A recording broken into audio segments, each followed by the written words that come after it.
Hai sahabat Abskep dan sahabat Asbidan, jumpa lagi dengan saya Vika.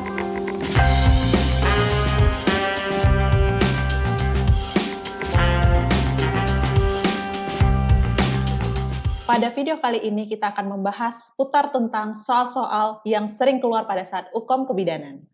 Penasaran? Yuk simak video kita yang satu ini. Baik, kita masuk kepada soal yang pertama.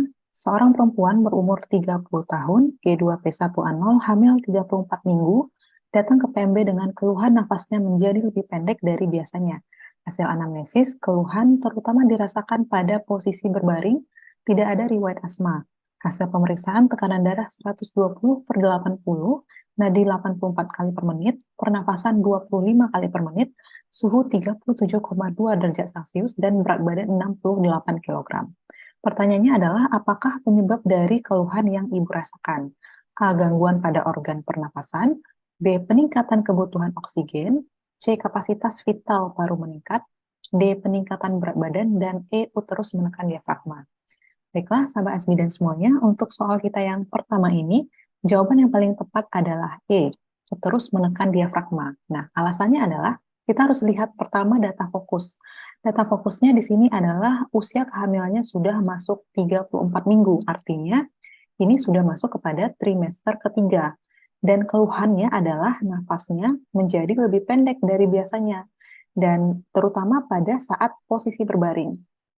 Pada soal juga dilihat, ibu tidak ada riwayat asma, artinya tidak ada penyakit lain. Dan pastinya untuk berdasarkan data fokus ini, kita tahu bahwasanya masalah yang dihadapi oleh ibu ini adalah sesak nafas pada kehamilan, ya. Untuk masalah yang dihadapi ibu pada kehamilannya trimester ketiga, mengalami sesak nafas. Nah, untuk masalah sesak nafas dalam kehamilan, penyebabnya adalah penekanan uterus yang semakin membesar seiringan dengan ukuran janin yang semakin membesar, sehingga akan menekan diafragma. Dan itulah yang akan menyebabkan ibu hamil merasa sesak nafas pada kehamilan lanjut atau kehamilan trimester ketiga. Jadi jawaban yang tepat adalah E, uterus menekan diafragma. Kita lihat untuk opsi lain. Untuk opsi A ini gangguan pada organ pernafasan. Nah, kenapa ini salah? Karena untuk gangguan pada organ pernafasan, di soal sudah disebutkan bahwasannya ibu tidak ada riwayat asma. Otomatis untuk soal yang opsi A ini salah. Kemudian opsi B, peningkatan kebutuhan oksigen. Nah, ini benar, tapi ini bukan merupakan penyebab utama dari masalah yang dihadapi ibu. Sama halnya dengan opsi C ini, kapasitas vital paru meningkat. Ini bukan merupakan penyebab utama dari permasalahan yang dihadapi ibu saat ini. Kemudian opsi D, peningkatan berat badan. Nah, peningkatan berat badan ini juga wajar terjadi pada saat ibu hamil. Ini adalah hal yang normal, namun bukan merupakan penyebab langsung masalah sesak nafas yang dialami ibu. Jadi, jawabannya adalah E, uterus menekan diafragma. Baik, kita lanjut ke soal nomor 2. Soalnya adalah seorang perempuan umur 25 tahun, G1P0A0, hamil 8 minggu, datang ke PMB untuk memeriksakan kehamilannya. Hasil anamnesis pernah mengeluarkan bercak darah 1 bulan yang lalu, hasil pemeriksaan tekanan darah 120/80, nadi 88 kali per menit, suhu 37 derajat Celcius, pernafasan 20 kali per menit. TFU belum teraba, HCG urin tes positif. Pertanyaannya adalah, tindakan apakah yang paling tepat pada kasus tersebut? A. Rujuk ke rumah sakit. B. Anjurkan tirah baring. C. Observasi dalam 24 jam. D. Penkes fisiologis dan tanda-tanda bahaya. E. Konseling keluhan-keluhan saat hamil. Nah, untuk soal yang satu ini, jawaban yang tepat adalah D.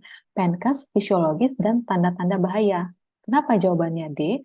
Kita lihat untuk data fokus kita. Kita punya data fokusnya pertama adalah ibunya hamil 8 minggu, artinya masih pada trimester 1 kehamilan. Kemudian di sini dia mengeluhkan pernah mengeluarkan bercak darah 1 bulan yang lalu. Kita curiga ini bercak darah apa. Kemudian kita lihat juga di sini untuk hasil pemeriksaan tanda-tanda vital dalam batas normal, TFU belum teraba, dan HCG urinnya positif. Nah, kita punya data fokusnya ini. Jadi, untuk opsi yang kita berikan tadi, kenapa opsi D, kita juga harus menjelaskan mengapa perdarahan itu terjadi. Nah, siapa tahu bercak darah yang dikeluarkan oleh ibu itu adalah perdarahan implantasi, perdarahan saat sel telur implantasi pada dinding rahim. Nah, bisa jadi perdarahan tersebut.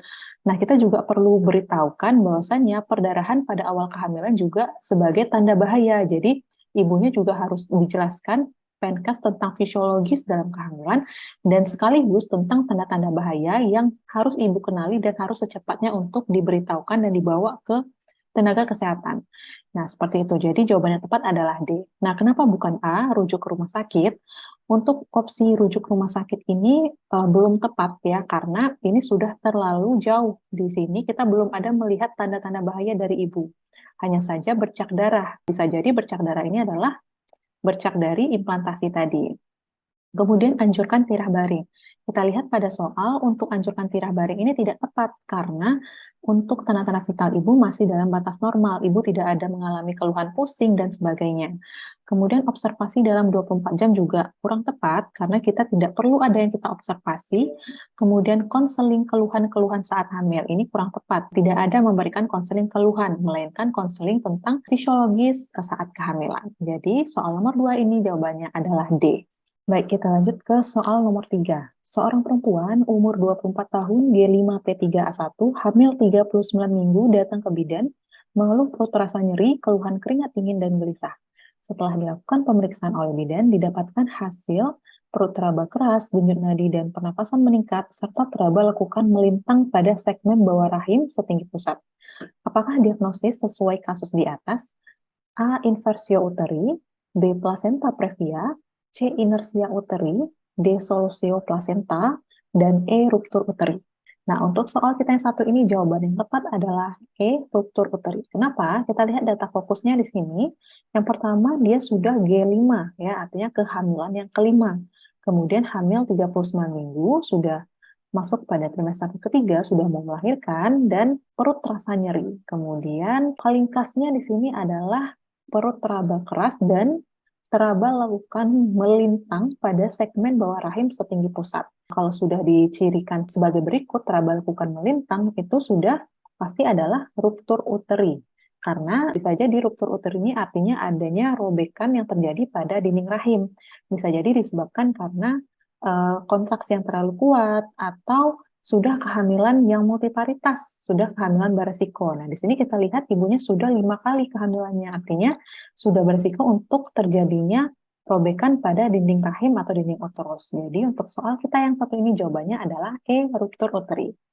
Kita lihat untuk opsi yang lain, inversio uteri. Kenapa inversio uteri ini salah? Karena di sini tidak ada mencirikan adanya inversio uteri. Kalau inversio uteri ini berarti rahimnya terbalik, artinya kita bisa merasakan bagian fundus itu keluar dari vagina seperti itu ya. Jadi pada bagian fundus itu ke bawah.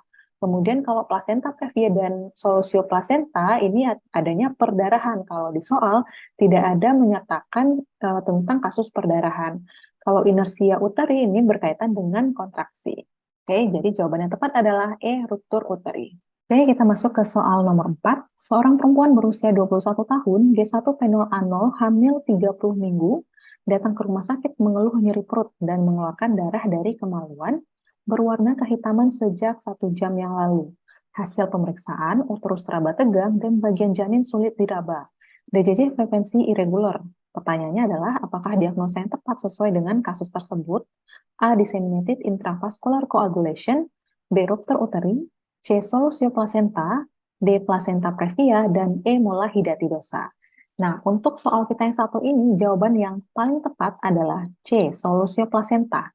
Kenapa? Kita lihat data fokusnya di sini sudah kehamilan 30 minggu, artinya masuk trimester ketiga. Kemudian dia mengalami perdarahan. Jenis perdarahannya ini mengeluarkan darah yang berwarna kehitaman sejak 1 jam yang lalu. Kemudian uterusnya teraba tegang dan bagian janin sulit diraba. DJJ-nya juga irregular. Nah, kita punya gejala di sini, artinya di sini ibu mengalami masalah perdarahan pada kehamilan trimester ketiga. Nah, perdarahan pada kehamilan trimester ketiga, kita punya ada placenta previa atau solusio placenta. Nah, untuk ciri berwarna kehitaman ini, perdarahan berwarna kehitaman, ini adalah ciri khas dari solusio placenta. Nah, kenapa untuk opsi A yang ini salah? Kalau ini masalah kepada gangguan koagulasi ya. Jadi di sini tidak ada masalah dalam gangguan pembekuan darah. Kemudian yang B, ruptur uteri. Kalau ruptur uteri tadi kita sudah bahas sebelumnya, adanya robekan dari dinding rahim yang ditandai dengan adanya garis yang melintang pada rahim. Kemudian plasenta previa. Plasenta previa ini juga kehamilan trimester 3, tapi ditandai dengan ciri warna darah yang merah segar. Kemudian mola hidatidosa ini juga perdarahan, namun perdarahan pada trimester 1 kehamilan. Jadi jawabannya adalah C, sosioplasenta. Baik, kita lanjut ke soal nomor 5. Seorang perempuan usia 28 tahun, G1P0A0 mau melahirkan. Sudah dipimpin mengejan dari pukul 9 hingga pukul 10, akhirnya bayi lahir. Warna kemerahan, tonus otot baik, dan menangis kuat. Pertanyaannya adalah, apakah tindakan segera yang dilakukan bidan setelah lahirnya bayi untuk mencegah hipotermia? A. Selimuti bayi, B. Keringkan bayi, C. Memotong tali pusat, D. Bungkus dan berikan ASI sedini mungkin, dan E. Lakukan resusitasi pada BBL dengan diri. Nah, untuk soal kita yang satu ini, jawaban yang tepat adalah keringkan bayi. Kenapa? Lihat data fokusnya di sini. Di sini bayinya sudah lahir dengan warna kemerahan, tonus otot baik, dan menangis kuat. Otomatis pada langkah 60 langkah APN di situ, ketika bayi sudah lahir, maka bayi harus segera dikeringkan untuk mencegah terjadinya hipotermia pada bayi. Nah, kita lihat opsi lain. Kalau selimuti bayi, ini juga sebenarnya bisa dilakukan selimuti bayi, tapi ini nanti setelah bayi dikeringkan ataupun setelah bayi dipotong tali pusatnya. Kemudian memotong tali pusat ini setelah bayi dilahirkan, setelah bayi dikeringkan, kemudian bungkus dan berikan ASI sedini mungkin. Ini juga nanti ya tahap selanjutnya. Dan lakukan resusitasi ini bukan bagian dari mencegah hipotermia. Jadi untuk jawaban soal kita yang satu ini adalah B, keringkan bayi. Nah, itu tadi sahabat Askep dan sahabat Asbidan, beberapa contoh soal yang sering keluar pada saat UKOM kebidanan. Gimana? Mau soal yang lebih banyak lagi? Jangan lupa saksikan video-video kita selanjutnya, pembahasan soal-soal uji kompetensi kebidanan. Jangan lupa like, komen, dan subscribe YouTube channel Abskep Indonesia. Sampai jumpa!